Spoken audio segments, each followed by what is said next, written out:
Then, good morning, everyone. I welcome you all to another episode of Vegetarian with Shamil.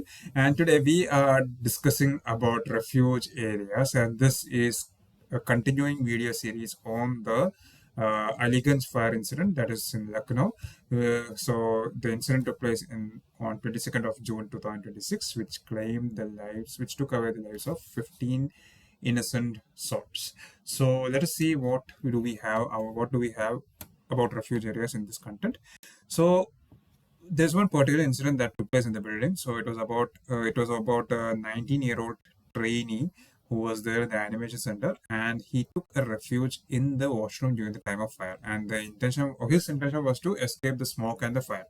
The poor soul thought that he can escape from it, but the thing is that the room which he is in, the washroom which he was present in, was not safely designed for the it was not safely designed for evacuation. It was not safely designed for refuge, so he could not get out and he died inside. And this gives us a lesson that ordinary rooms are not safe havens. So what let us see what exactly happened over there. So he took refuge in the washroom and he thought it would protect him, but the smoke in some time the smoke actually filled the bathroom, and there was no fresh air inside for him, and because of that he got suffocation and he could not get out and he died inside that washroom. So there is a misunderstanding. There's a misunderstanding amongst people that if they go to the washroom, they will be protected during the time of fire. So the problem over here is that we think that the washrooms are a safe place because it's enclosed space and there is water available. Okay, so this is the only option when the exits are blocked.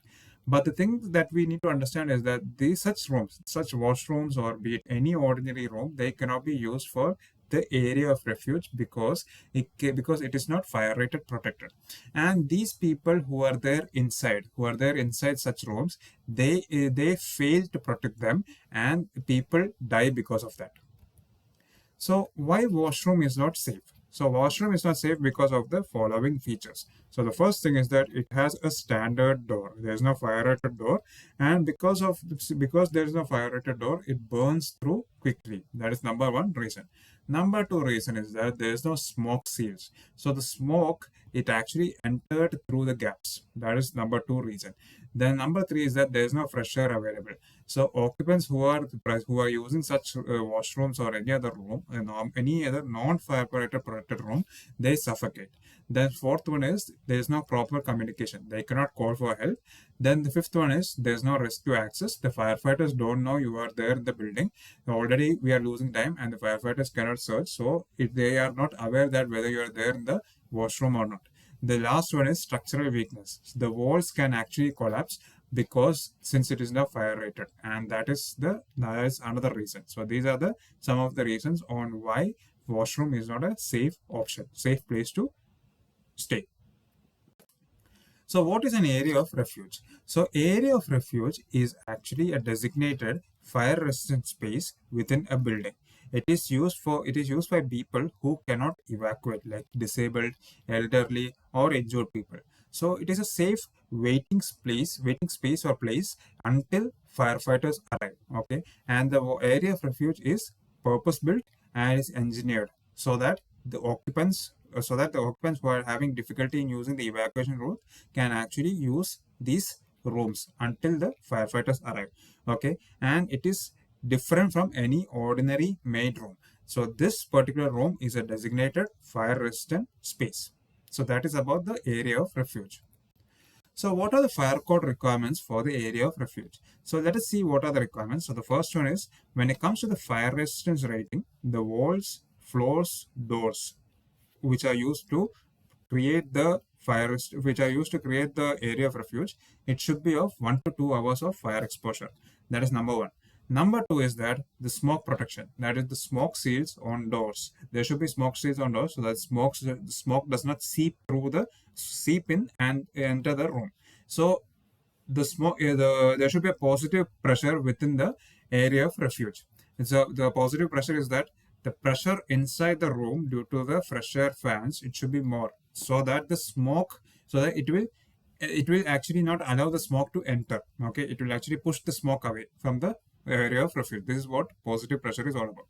There should be fresh air supply. There should be ventilation to prevent suffocation prevent suffocation for the occupants. There should be a two-way communication system installed. That is, there should be a phone or intercom so that the occupants can contact the building management or the firefighters. So the two-way communication is such a way that in case in case there is no one responding inside the building during the time of emergency, then the call should automatically go to the outside the building. Then the say area of refuge should be accessible. That is, the people who are having wheelchairs it should be friendly for them, and also there should be a clear path as well in order to access the area of refuge. There should be a clear signage. There should be a clear signage where the area of refuge should have illuminated signs directing to the refuge area. There should be a direct exit access. The area of refuge should be located near stairwell or exit paths. So these are some of the code requirements for the area of refuge. So we need to ensure that there is a fire resistance rating.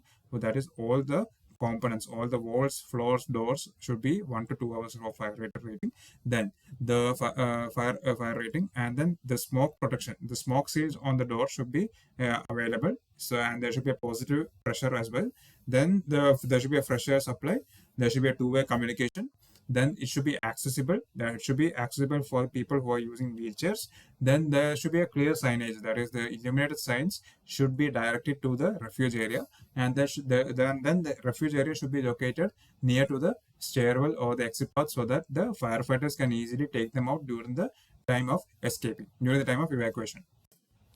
Now, let us compare the area of refuge with the ordinary room. So what are the features on which we can compare? So first one is regarding the fire-rated walls and doors. So in the ordinary room does not have the fire-rated walls and doors. The area of refuge, yes, it has. So the rating of the fire-rated walls and doors is 1 to 2 hours. There is no smoke seals for the ordinary rooms, but for the area of refuge, yes, there is a smoke seal. Fresh air supply. For the ordinary room, there is no fresh air supply, but for the area of refuge, yes, there is a fresh air supply dedicated for the area of refuge. And then the communication system, there is no communication system for the ordinary rooms. For the area of refuge, yes, there should be a phone or the intercom system so that they can communicate either with the building management or with the firefighters outside the building. And the rescue access, there's no rescue access for the ordinary room, whereas the rescue for the firefighters, they should know the location of the area of refuge. And signage, there's no signage for the ordinary room, but for the area of refuge, there is a signage. There's an illuminated signage. So these are some of the features these are some of the aspects where the ordinary room where the area of refuge differs from the ordinary room. So in Lucknow, what did the building actually got wrong when it comes to the area of refuge? So the first thing is, there is no designated area of refuge for the building. Okay, that is number one observation. Second one is that there is no fire-rated rooms. There's no fire-rated rooms. The washroom which that trainee had used was actually an ordinary one. There is no smoke seals. The smoke was observed to seep into the room or seep into the washroom. Was observed to be sorry. There's no smoke seals which was there in the washroom, which the trainee had occupied. So the smoke entered rapidly inside the room, and there's no fresh air supply. So the suffocation was so there was a risk of suffocation, and there was no communication system in place. There was no communication system. There was no way to call for rescue, and there's no signage also. So the occupants didn't know where exactly to go. So to conclude, any area of refuge is actually purpose built. It is engineered in such a way that it can be used as a safe haven by the occupants who are having difficulty in moving. So they can actually use that room until the firefighters rescue them. So if you cannot evacuate, you need to be in the designated fire resistant area. So that room, that area of refuge should have communication, should have a two-way communication so that they can call for help. They should have a fresh air supply. They should have a dedicated fresh air supply so that it is easy to breathe for the occupants. And also it should have a fire resistance rating so that the occupants who are there in that room, they can survive until rescue arrives. So to conclude, ordinary rooms are not safe havens. These rooms need to be fire resistant protected. They should have the fresh air supply. They should have the two-way communication. They should be easily identifiable, and they should be located near to the escape routes. So with these kept in mind, then only an area of refuge becomes very effective for the people who are finding it difficult to escape. This is all about area of refuge. So in case if you have any queries, doubts or comments regarding this video, please do share them in the chat box and I will be happily obliged to respond to those comments. And in case, and sorry, before I sign off, I would humbly request all of you to kindly like, share and subscribe to my YouTube channel Engineering with Shamil, so that it become a motivation for me to produce more content related to engineering. Thank you once again, and I sign off, wishing all of you a good day ahead.